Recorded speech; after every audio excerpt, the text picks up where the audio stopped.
El gobierno de Rajoy habría investigado a los partidos independentistas catalanes y lo habría hecho, al parecer, al margen de la ley. Lo revela hoy una investigación de La Vanguardia, el diario.es y el nacional.cat. Mandos policiales habrían elaborado notas con pruebas falsas, dicen estas informaciones, para atacar a líderes independentistas. Entre los investigados, Artur Mas, Trias o la familia Pujol. Bueno, pues vamos a saludar a nuestro compañero de La Vanguardia que avanza esta información, según la cual Mariano Rajoy utilizó a esa policía para seguir las novedades. Las aporta ahora nuestro compañero. Ahí está, Manel Pérez. Manel, buenos días. Hola, muy buenos días. Bueno, esto viene a concretar lo que denominábamos hasta ahora Operación Cataluña, ¿no? Es decir, el uso desde el Ministerio de Interior de recursos para investigar de forma ilegal a adversarios políticos, en este caso a los adversarios independentistas. Sí, efectivamente. Y no solo la Operación Cataluña, sino que también operaciones en las que se intentó tapar asuntos de corrupción directamente vinculados al Partido Popular, ¿no? Lo relevante de lo que publicamos hoy, aparte de nuevos documentos que seguiremos publicando en los próximos días, es sobre todo que gracias a fuentes que estaban muy vinculadas al Ministerio del Interior, en los mandos, pilotando el Ministerio del Interior, tenemos mucho detalle de cómo operaba esa trama. Al final lo que se constituyó fue una especie de equipo multidisciplinar que tenía la cúpula de todo el aparato judicial, la dirección adjunta operativa, o sea, el primer ejecutivo de la policía, la famosa UDEF, la unidad de asuntos internos. Todas las unidades de la cúpula policial estaban de alguna manera sometidas a la presión directa del ministro del Interior, de Jorge Fernández Díaz, que les había dicho a todos que él quería ser el primero en saberlo todo y que recibía puntualmente en la mesa de su despacho todos los informes que se elaboraban. Por lo tanto, él tenía, antes de que fuera público, antes de que lo supieran los medios de comunicación amigos o que se enviara a causas judiciales o se intentaran abrir nuevas causas judiciales, él ya tenía toda la información sobre lo que iba a pasar con los independentistas o supuestos independentistas. No olvidemos que en muchos casos se vieron afectadas personas que no tenían ninguna vinculación más allá de la imaginaria con el independentismo. Era un equipo que funcionaba con muchísima presión y que... Dime. Por contextualizar y darle un titular para un poquito asomarnos a la dimensión de lo que estáis denunciando esta mañana desde varios medios de comunicación.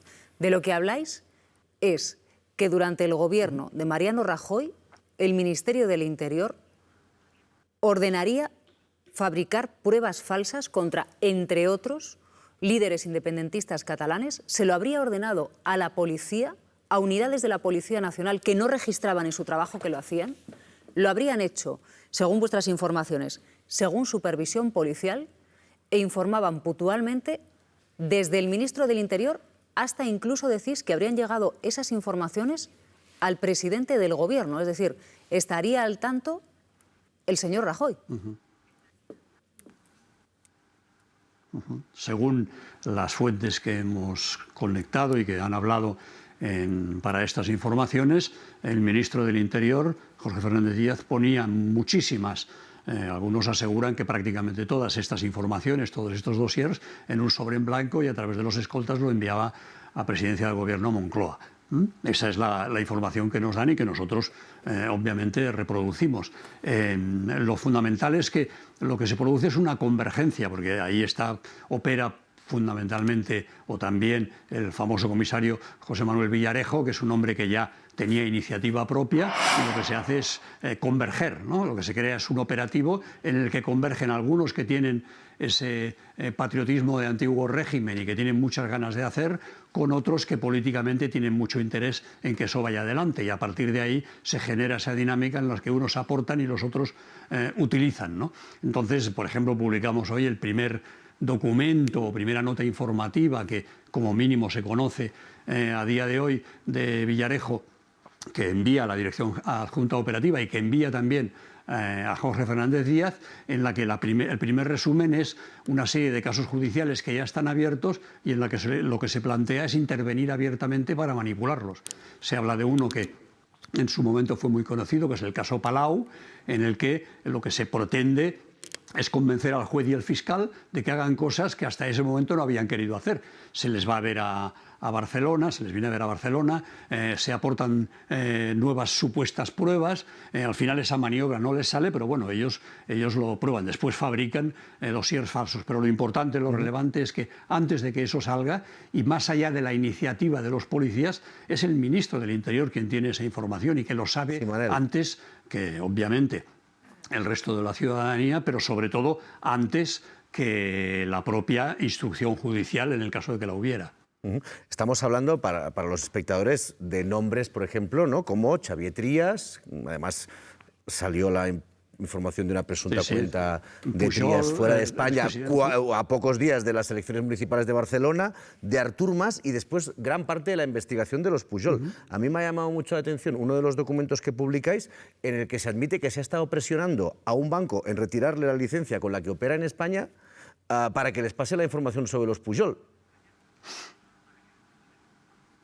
Efectivamente, es un caso que en Andorra está judicializado y que el propio documento policial explica que la policía española acudió a Andorra y hizo presiones fuera de cualquier canal diplomático, hizo presiones para obtener determinadas informaciones, violando, por lo tanto, los más elementales principios del respeto diplomático entre Estados independientes. La policía ahí en ese informe reconoce que lo hizo, como reconoce que multitud de pruebas en esos mismos informes no pueden ser utilizados en casos judiciales porque están obtenidas, primero, que no se sabe si son verdad, y en segundo caso están obtenidas por métodos absolutamente reprobables, fuera de los canales habituales y de alguna manera con lo que se llama filosofía prospectiva, que consiste en que uno va a buscarle la vida a alguien sin que tenga indicios para hacerlo, simplemente porque conviene. Hay un caso que fue muy notable también en su momento, que es un hijo de Jordi Pujol, Oleguer Pujol Ferrusola, al que se le acusó de blanquear 3.000 millones de euros. Estuvo en una causa judicial durante 9 años. En junio del año pasado, o sea, hace unos meses, la causa se archivó y el juez de la Audiencia Nacional, Santiago Pérez, que fue el instructor, en un auto de una paginita dice simplemente: es que no hay pruebas de nada, aquí no hay ningún caso. 9 años después de registrarle el domicilio, embargarle bienes, bueno, pues es una cosa fuerte porque lo fabricó, en este caso, la Unidad de Asuntos Internos. Hay grandes nombres, en los próximos días conoceréis más porque seguiremos publicando, de personas de relevancia en el marco empresarial, político, incluso en el judicial, que fueron sometidas arbitrariamente a este tipo de actuaciones. E insisto, lo relevante es que todo eso era conocido por el ministro del Interior, conocido y, según nuestras fuentes, alentado por el Ministerio del Interior. Y esas mismas fuentes remachan que, como mínimo, la información se le enviaba al presidente del Gobierno en aquel momento, a Mariano Rajoy. Según vuestra información, Interior habría fabricado informes falsos, habría ordenado que la policía, ciertas unidades de la Policía Nacional, fabricasen esos informes falsos que después se difundían a ciertos medios de comunicación. En función de la documentación que tenéis y de vuestra investigación, ¿cuál era el objetivo?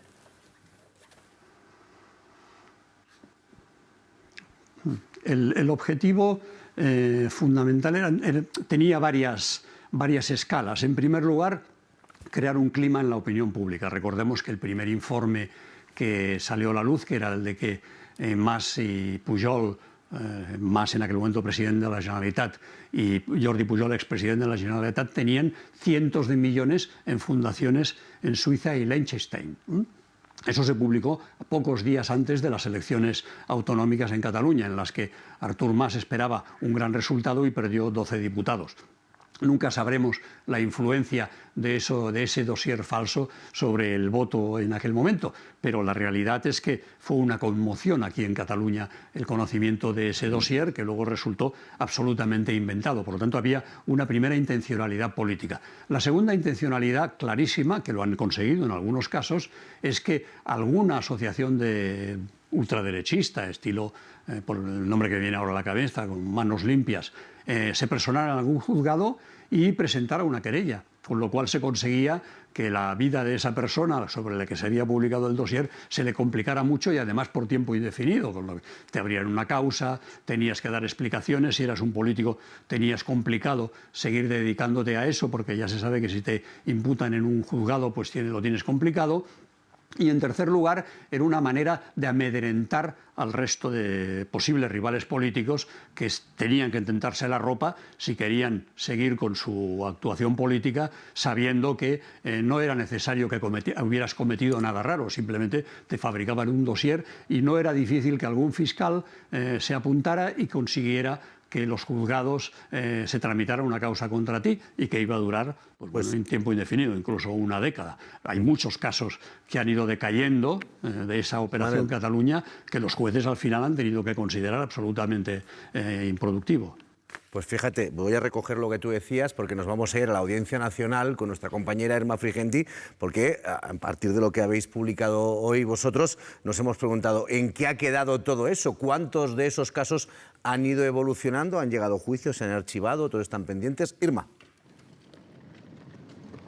Bueno, pues aquí hay dos causas pendientes de juicio. Una de ellas es pendiente del señalamiento del juicio, de señalar la fecha. Una de ellas es la conocida como causa del 3%, esa causa por la presunta financiación ilegal de Convergencia Democrática de Cataluña, el partido que en su día lideró Mas y también Pujol. En esa causa se ha procesado a 30 personas y hay nombres tan importantes como el de Yerma Gordó, que fuera hombre de confianza de Artur Mas, y también el de Antoni Vives, que fuera hombre de confianza de Xavier Trias. La Fiscalía les pide hasta 21 años de prisión.